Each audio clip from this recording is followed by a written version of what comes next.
Hello everyone, आज हम बात करने जा रहे हैं थर्मोडायनेमिक्स के बारे में कि थर्मोडायनेमिक्स क्या होता है। तो इसको समझने से पहले हम बात करते हैं भी इसके अंदर, इस चैप्टर के अंदर आपको क्या क्या चीज़ों की ज़रूरत पड़ेगी, किन चीज़ों के बारे में आप पढ़ोगे या कौन से वर्ड्स आपको यूज होंगे, तो वही बताने जा रहा हूँ। तो इसमें आपको हीट, इसके अलावा इंथैल्पी और प्रेशर और volume, temperature, work, feasible system, surrounding, thermodynamics, variables, equation, state of equation, isothermal, adiabatic, isochoric होता है, साइक्लिक है, नॉन साइक्लिक है। उसके बाद इसके अंदर साइन कन्वेंशंस की जरूरत पड़ेगी। कंप्रेशन, एक्सपेंशन मीन्स जो गैस वगैरह एक्सपैंड हो रही है या कॉन्ट्रैक्ट हो रही है, जो सिस्टम है हमारा। उसके बाद एरिया अंडर कर्व होएगा। तो वही चीज़ें हम इनके अंदर बात करेंगे। तो सबसे पहले बात है थर्मोडायनेमिक्स की। थर्मोडायनेमिक्स क्या होता है? एक ब्रांच है साइंस की। यहाँ पे फिजिक्स करें तो फिजिक्स की बोल रहे हो, केमिस्ट्री के अंदर भी होता है वैसे। तो ओवरऑल साइंस की ऐसी ब्रांच है जिसके अंदर क्या होता है, हीट के बारे में डील होता है या हीट की स्टडी होती है और इसकी कन्वर्जन होती है डिफरेंट फॉर्म्स के अंदर। जो हीट होती है इसकी क्या होती है, अलग अलग फॉर्म्स के अंदर कन्वर्जन होती है।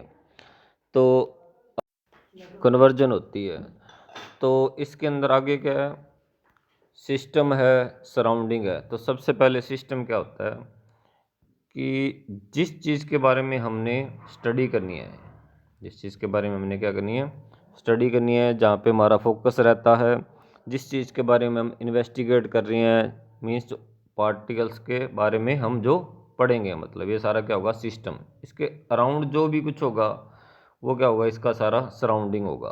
क्या होगा? सराउंडिंग होगा। तो सराउंडिंग पे भी क्या होता है, इसका डायरेक्ट इफेक्ट रहता है कहीं ना कहीं। तो इसके बाद बात है सिस्टम प्लस सराउंडिंग। ये दोनों मिलके क्या बना देते हैं, सिस्टम प्लस सराउंडिंग। ये दोनों मिलके बना देते हैं पूरे यूनिवर्स को।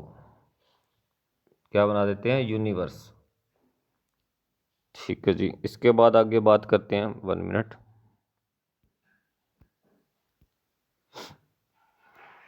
तो हमने बात कर लिया थर्मोडायनेमिक्स की, डेफिनेशन कर ली, सिस्टम के बारे में बात कर ली, सराउंडिंग के बारे में बात कर ली, दोनों मिलकर यूनिवर्स से बनाते हैं, ये भी बात कर ली। इसके बाद बात है थर्मोडायनेमिक्स वेरिएबल्स। तो क्योंकि हम हीट के बारे में पढ़ रहे हैं, उसकी कन्वर्जन पढ़ रहे हैं, तो वो कैसे होता है, क्यों होता है, तो इसके अंदर डिपेंड करेगा कितना प्रेशर है, कितना वॉल्यूम है, कितना टेम्परेचर है। तो ये चेंज हो भी सकते हैं, नहीं भी हो सकते हैं, कांस्टेंट रह सकते हैं। इनको हम बोलते हैं थर्मोडायनेमिक्स वेरिएबल्स। Thermodynamic variables. तो इनके ऊपर डिपेंड करेगा सारा चैप्टर। ये नेक्स्ट आगे है, इसके अंदर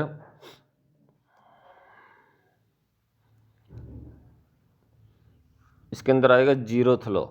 वो क्या कहता है, अभी बात करते हैं।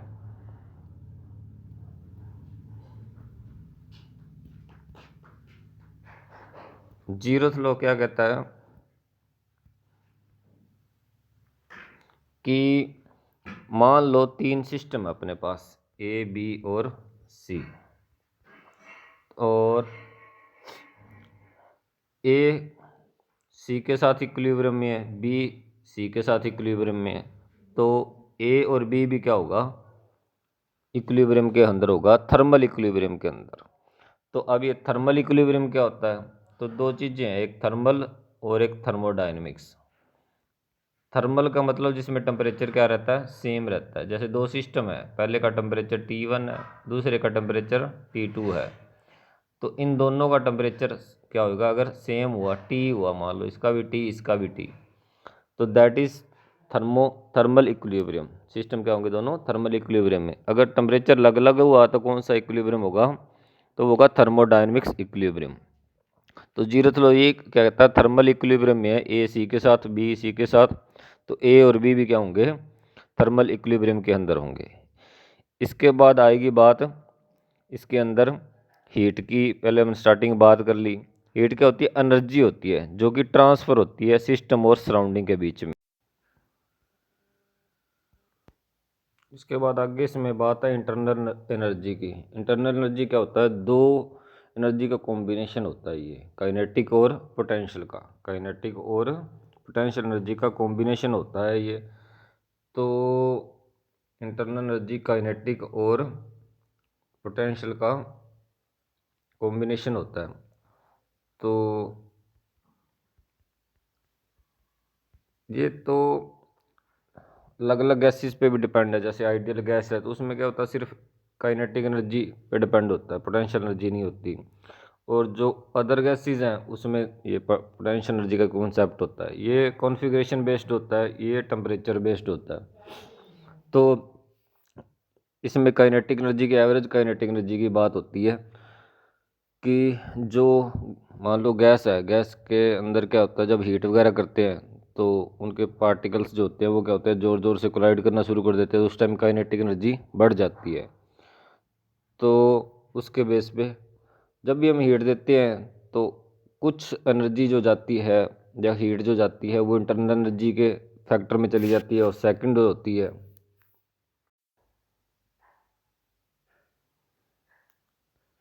तो कुछ एनर्जी इसमें चली जाती है किसमें? इंटरनल एनर्जी में, और कुछ बाकी जो होती है वो वर्क के रूप में चली जाती है। इससे एक अपने फॉर्मूला भी बनता है जिसको हम डिनोट करते हैं del Q equal to del U plus del W. या डी ले लेते हैं, स्मॉल चेंज हो तो डी डब्ल्यू ले लेते हैं। तो कहने का मतलब ऐसा कुछ आपने को देखने को मिलेगा, D Q equal to D U plus D W. तो ये तो गया इंटरनल एनर्जी वाला पार्ट जो कि दो एनर्जी का कॉम्बिनेशन है, काइनेटिक और पोटेंशियल। बाकी जो हीट होगी वो वर्क के रूप में चली जाएगी। एक जब हीट देते हैं, मान लो ये कोई सैंपल अपने पास गैस का, इस पे पिस्टन वगैरह लगा हुआ है। जब अपन इसको हीट देते हैं तो क्या होता है? पहले तो कुछ इसका इंटरनल एनर्जी चेंज, हीट जो होगी कुछ इंटरनल एनर्जी चेंज कराएगी, बाकी का जो पार्ट होगा वो वर्क के अंदर जाएगा। तो ये आगे हम इसकी डिटेल में बाद में बात करेंगे।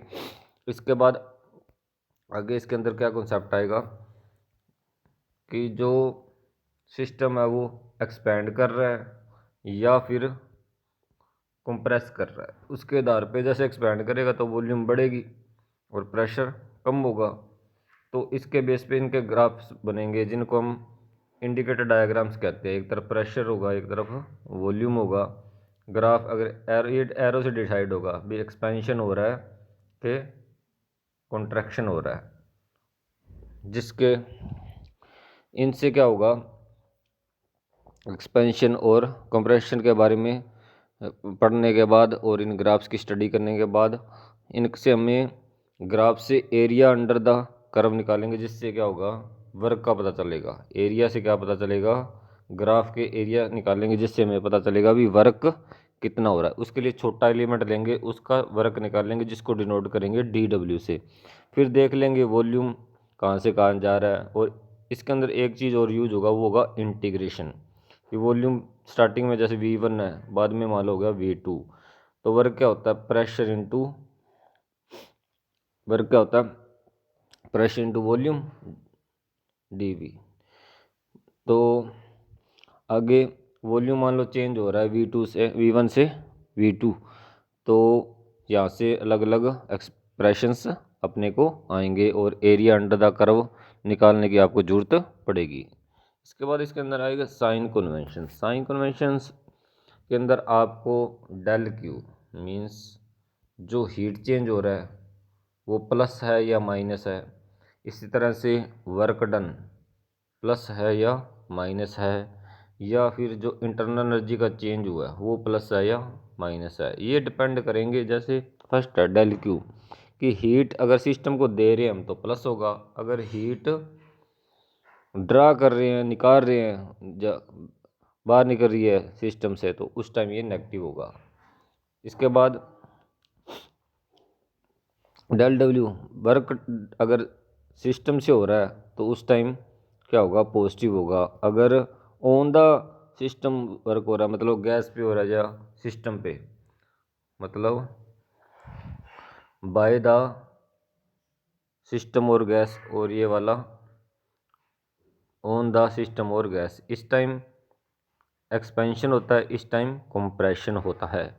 और जो डेल क्यू पॉजिटिव नेगेटिव है, इसमें क्या होता है, heat applied to the system है या heat drawn from the system है। इसके बाद जो डेल यू है पॉजिटिव नेगेटिव, इसका मतलब क्या है कि इंटरनल एनर्जी जब टेम्परेचर बढ़ता है तो इंटरनल एनर्जी इंक्रीज हो रहा है तो प्लस है, अगर टेम्परेचर डिक्रीज कर रहा है, फॉल कर रहा है तो इंटरनल एनर्जी नेगेटिव है।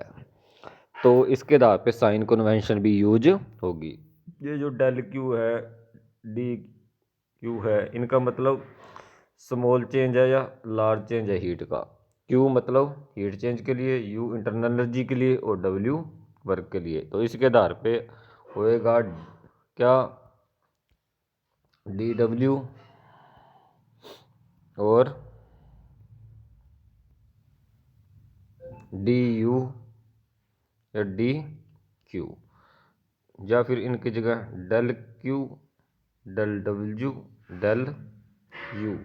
यू है तो इंटरनल एनर्जी का चेंज, डब्ल्यू है तो वर्क डन, क्यू है तो हीट चेंज।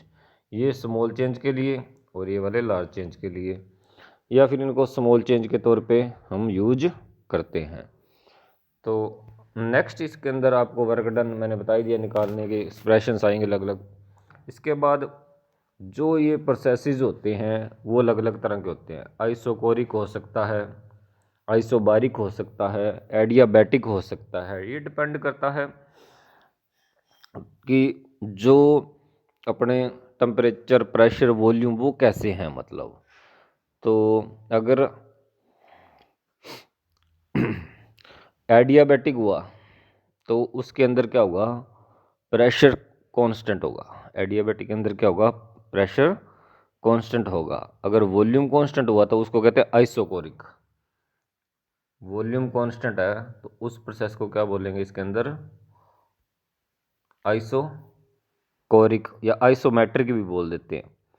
और आइसोथर्मल के अंदर क्या होगा, टेम्परेचर कांस्टेंट। आइसोथर्मल के अंदर टेम्परेचर कांस्टेंट, एडियाबैटिक के अंदर प्रेशर कांस्टेंट, और आइसोकोरिक के अंदर वॉल्यूम कांस्टेंट। तो ये अलग अलग प्रोसेस इस चैप्टर के अंदर आपको करने पड़ेंगे, जो हम पूरी डिटेल में बाद में बात करेंगे। और इनकी एक्सप्रेशन आगे अलग अलग वर्क डन की, हीट वगैरह की अलग अलग बनती जाएंगी अकॉर्डिंग टू प्रोसेस। एडियाबैटिक है, आइसोथर्मल है, या आइसोकोरिक है।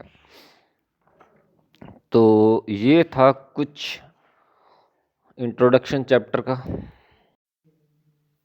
तो ये था कुछ इंट्रोडक्शन चैप्टर का। होप आपको काफ़ी हेल्पफुल होगा। इसके बाद हम इसकी और डिटेल करेंगे। Thank you.